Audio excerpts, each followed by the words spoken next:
Salam sejahtera and salam Ken karena engkau nama terbilang. My name is Joel Paul from PPISMP-TESOL June 2023/2028, and today I will be presenting on my digital learning object or DLO of the course collaboration of GAPD1032 and GAPD1072. Here is my biodata, and here is what I will be talking about today. The first one is the introduction of DLO.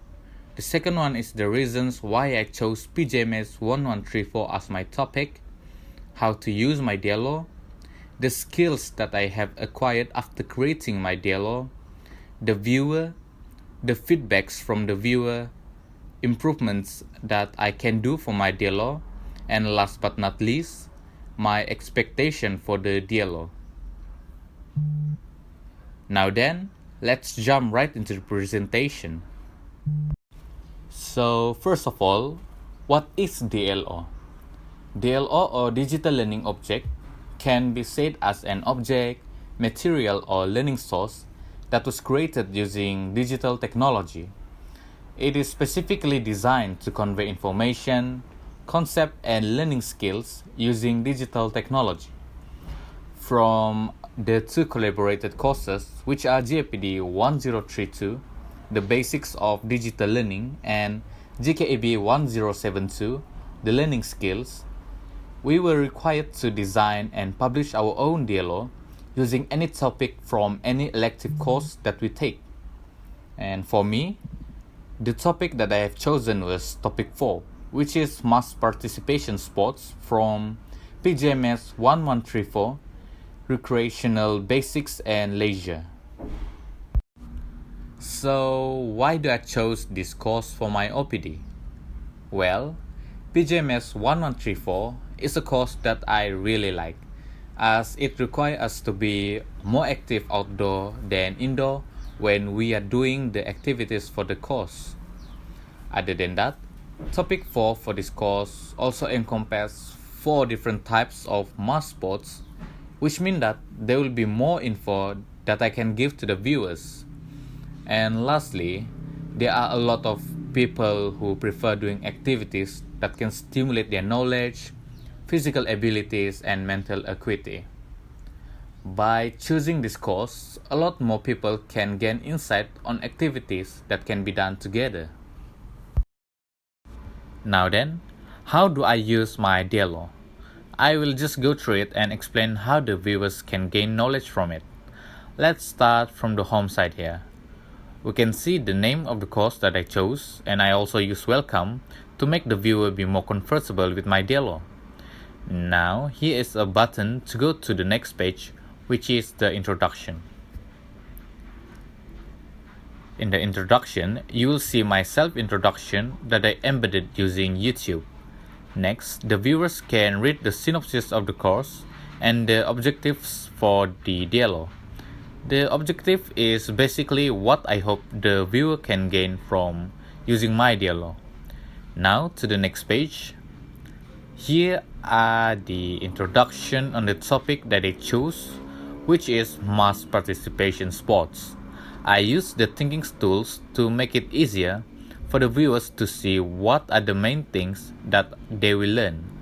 Now here are the 4 buttons that you can choose to pick which subtopic you want to see first. Let's start with Sukaneka. In Sukaneka, I put the definition, purposes, examples, and importances of it. I have highlighted the main focus here, and for the purposes, you can see that it is a slide that I create using Canva. With this, the viewer don't need to be confused with too many texts. As for the examples, I embedded some YouTube videos and explanations for the examples. This will help the viewer be more engaged with the infos. And lastly, for the importances, I use Connell method to simplify the information. Lastly, I also created an activity to test the viewer understanding. For Sukaneka, I use Padlet. Next, to mini sports. Here you can see that I use some thinking tools like bubble map and also the note-taking skills. As for the example, I use slides for each games To enhance that, I use the sentence method to write down the benefits for each minigames. And for the activity, I use wordwall as it have many different effects and engage with our senses like using the music. For math exercise, I also use the thinking tools to make the information more structured. For the example, I put some YouTube videos and explanation for each exercise. And I also use Padlet for this topic. The last subtopic is dance fitness.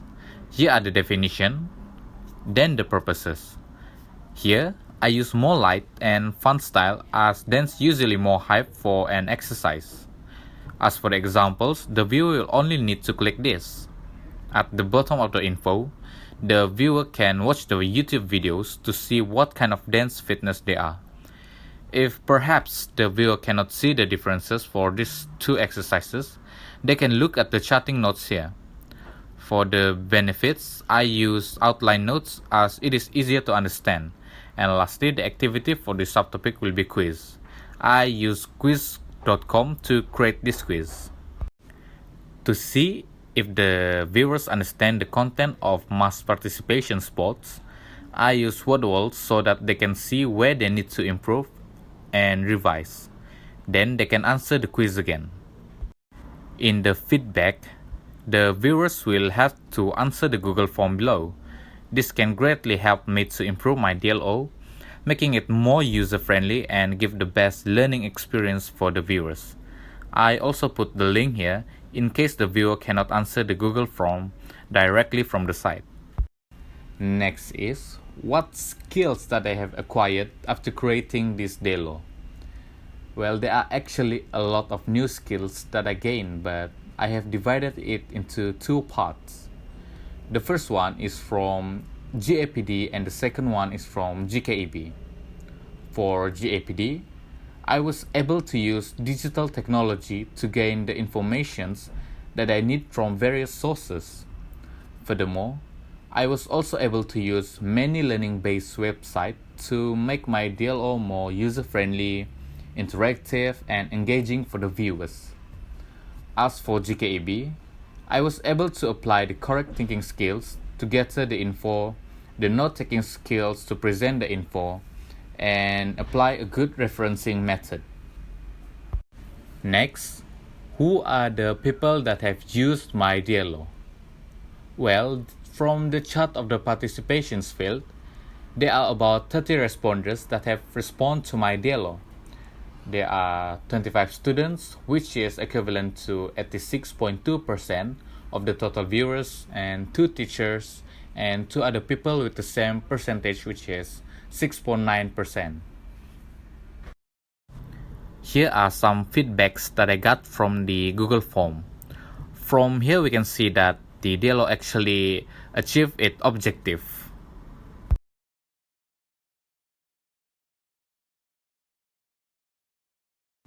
For the improvement, I have actually got some comments on parts that I need to improve in my DLO.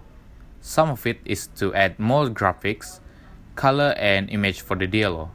There are also requests to insert more quizzes to help them understand. Furthermore, there are some mistakes on the grammatical side. Other than that, I also need to improve on the use of the thinking tools and make it more efficient for mobile users. There are also some comments like to add more info, have no comments, and perfect. For my expectation on the DLO, I hope that this DLO can be better and suitable for individuals of all ages. I also hope that this DLO can make the viewer be more interested in the topic presented and can help them to understand the info in an easiest way possible. And last but not least, I hope that this DLO can become an innovation for our future generation to motivate them into learning in an easier and systematic ways. Well, that is all for my presentation. I hope that you can enjoy and make good use of my DLO. Thank you very much and goodbye.